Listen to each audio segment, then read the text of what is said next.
Kursk में जीत का ऐलान कर दिया है। रूस ने दावा किया है कि कुर्स्क से यूक्रेन के सैनिकों को मार भगाया गया है, लेकिन यूक्रेन ने एक दिन में ही रूस के 5 सुपर सूरमा को मारकर युद्ध में नया ट्विस्ट ला दिया है। उधर एक एटमी सेंटर को लेकर पुतिन की नजर टेढ़ी हो गई है। पुतिन के लिए युद्ध अब मुसीबत से भी बड़ी आपदा बन चुका है। जिस युद्ध को प्रेसिडेंट ने कुछ दिन का फसाद समझा, वो अब रूस की हार के सिग्नल देने लगा है। जंग में यूक्रेन हावी होता दिख रहा है, भीषण तबाही मचा रहा है। रूस में घुसकर यूक्रेन युद्ध को अपने हिसाब से लड़ने लगा है।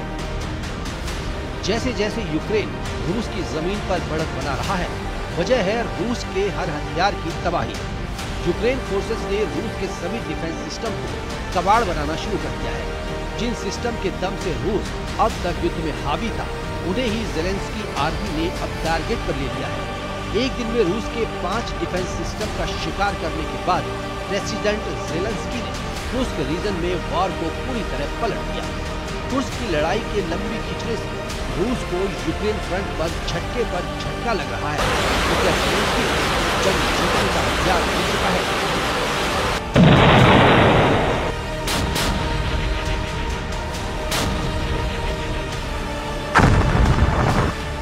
आखिर किस हथियार से रूस के सभी बाहुबली कहे जाने वाले डिफेंस सिस्टम के यूक्रेन एक बार से पनखच्चे उड़ा रहा है? इसकी डिटेल प्रेसिडेंट पुतिन के लिए बेहद जरूरी है। लेकिन पहले वॉर जोन में रूस का रुतबा कैसे मिट्टी में मिलता दिख रहा है, देखिए। रूस का पंसिर S-1 एंटी एयरक्राफ्ट मिसाइल तबाह हो चुका है। रूस के OSA एयर डिफेंस सिस्टम के चीथड़े उड़ चुके हैं। पुतिन के बाहुबली S-300 का एयर डिफेंस सिस्टम मटिया मेट हो चुका है। ज़ेलेंस्की ने एक दिन में पुतिन के 5 डिफेंस सिस्टम उड़ा डाले हैं। रूसी सेना की कुर्स्क में घनघोर पिटाई हो रही है। पुतिन आर्मी अपनी जमीन बचाने के लिए बैकफुट पर पहुंच चुकी है। कुर्स्क ओब्लास्ट में बीते 2 दिन से यूक्रेन हावी है। ग्राउंड बैटल में यूक्रेन फोर्स कुर्स्क के साथ सुत्जा में भी कई फ्रंट जीत चुकी है।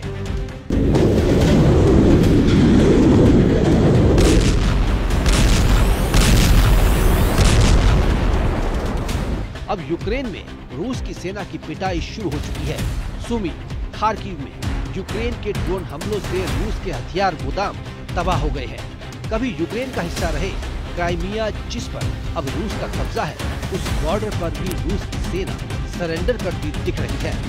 कुर्स्क में रूस का सबसे बुरा हाल हो रखा है, जहां यूक्रेन ने एक बफर जोन बनाकर रूसी सेना की घेराबंदी कर लाशें बिछाती है। प्रेसिडेंट ज़ेलेंस्की ने दावा किया है कि रूस ने सिर्फ कुर्स्क की लड़ाई में 38,000 से ज्यादा सैनिकों का नुकसान किया है। ज़ेलेंस्की ने पुतिन को नए साल पर तगड़ा झटका दिया है।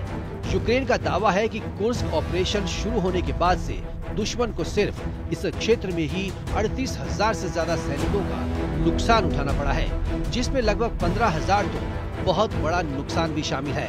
यूक्रेन की सेना ने रूस को बड़ा झटका देते हुए सोमवार को एक दिन में 5 एयर डिफेंस सिस्टम को तबाह कर डाला। यूक्रेन की सेना ने रूस के 2 पंसिर S-1 एंटी एयरक्राफ्ट मिसाइल और gun system, 1 OSA air defence system और 2 S-300 एयर डिफेंस सिस्टम को एक ही दिन में तबाह कर दिया है। अनुमान है कि रूस को इस झटके से करीब $35 करोड़ का झटका लगा है। इससे पहले यूक्रेन सेना रूस के S-400 एयर डिफेंस सिस्टम को भी तबाह कर चुकी है। यूक्रेन फोर्सेस ने जिस पंसिर S-1 एंटी एयरक्राफ्ट सिस्टम से रूस ने युद्ध में अब तक बढ़त बना रखी थी, उसे तबाह कर अब जंग का रुख बदल दिया गया है।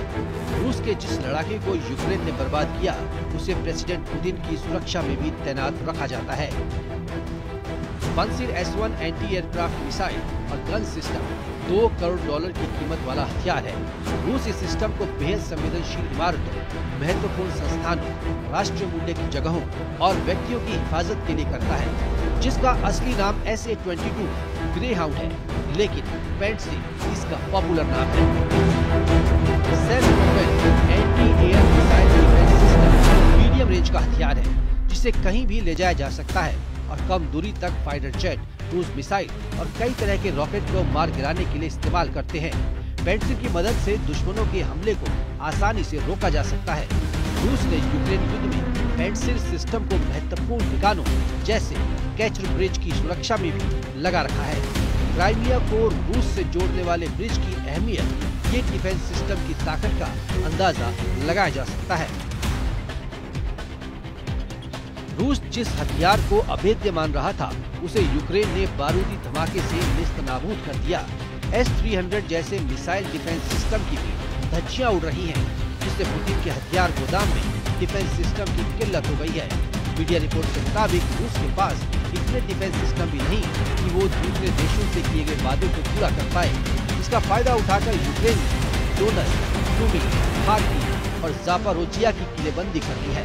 ज़ेलेंस्की ने दावा किया है कि कुर्स्क में उत्तर कोरिया के सैनिकों का सफाया भी अब तेजी से किया जा रहा है। Ukraine forces Kursk nuclear power plant पर कब्जा करने का मिशन ऑन कर चुकी है। ये एटमी सेंटर कुर्स्क में फंसे यूक्रेनी सैनिकों का कवच बन सकता है। ज़ेलेंस्की आर्मी ने प्लांट को कब्जे में ले लिया तो रूस का युद्ध में बचे रहना मुश्किल हो जाएगा, क्योंकि अगर रूस अपने ही पावर प्लांट पर हमला करता है तो दोहरे नुकसान का खतरा होगा। एक एटमी रेडिएशन का, दूसरा IAEA इसे न्यूक्लियर हमला घोषित कर सकता है। वही यूक्रेन की सेना एटमी प्लांट पर पहुंची तो एटमी युद्ध को टालना नामुमकिन हो जाएगा, जिससे बढ़ते खतरे को देखते हुए अमेरिका ने रूस के खिलाफ गोलबंदी शुरू कर दी है। जापान विजिट पर पहुंचे अमेरिकी विदेश मंत्री एंटनी ब्लिंकेन ने जापान को यूक्रेन के साथ होने का ऐलान किया है। ब्लिंकन ने इससे पहले पुतिन पर उत्तर कोरिया को स्पेस प्रोग्राम में मदद करने का आरोप भी लगाया। ब्लिंकन ने दावा किया कि युद्ध में 10,000 सैनिकों को भेजकर किम जोंग उन ने रूस से स्पेस प्रोग्राम की डील कर ली है। वहीं हर तरफ से मिले सेटबैक से अलग रूस के रक्षा मंत्रालय ने दावा किया है कि रूसी सैनिकों ने पूर्वी यूक्रेन में महीनों तक चली लड़ाई के बाद सबसे अहम फ्रंट पर जीत हासिल की है। रेड आर्मी ने खुराकोव पर कब्जा कर लिया है। खुराकोव पूर्वी बॉर्डर पर यूक्रेनी सेना का गढ़ है, जहां इंडस्ट्रियल एरिया के साथ पावर प्लांट भी है। खुराकोव पूर्वी और दक्षिण यूक्रेन को जोड़ने वाले हाईवे पर मौजूद है। हालांकि रूस के दावे पर यूक्रेन अब तक कोई बयान जारी नहीं किया है। जबकि रूस ने खुराकोव में जीत के बाद सुत्जा में भीषण बमबारी शुरू कर दी है। रूसी सैन्य ब्लॉक्स ने जानकारी दी है कि यूक्रेनी सेना बर्लिन की ओर उत्तर की ओर बढ़ रही थी, जहां ड्रोन से मिसाइलों की बौछार कर 40 लोगों को मौत के घाट उतार दिया गया। रूस के हमले में 100 से ज्यादा के घायल होने की खबर है। वॉर जोन में लगातार मिल रहे झटके से परेशान प्रेसिडेंट पुतिन ने नया वार प्लान बनाया है। अब आग बबूला पुतिन यूरोप में अमेरिका के एटमी अड्डों को निशाना बना सकते हैं, लेकिन ज़ेलेंस्की की मदद करने के लिए पोलैंड ने बड़ा ऐलान कर दिया है। प्रेसिडेंट ट्रंप के शपथ ग्रहण करने से पहले यूक्रेन की कोशिश रूस में ज्यादा से ज्यादा इलाके पर कब्जा करने की है, साथ ही कुर्स्क न्यूक्लियर प्लांट पर यूक्रेन का झंडा फहराने की है। ज़ेलेंस्की आर्मी अपने मिशन में कामयाब रही तो ट्रंप के साथ होने वाली डील में यूक्रेन का पलड़ा भारी रहेगा। हालांकि प्रेसिडेंट पुतिन ऐसा कभी नहीं होने देंगे।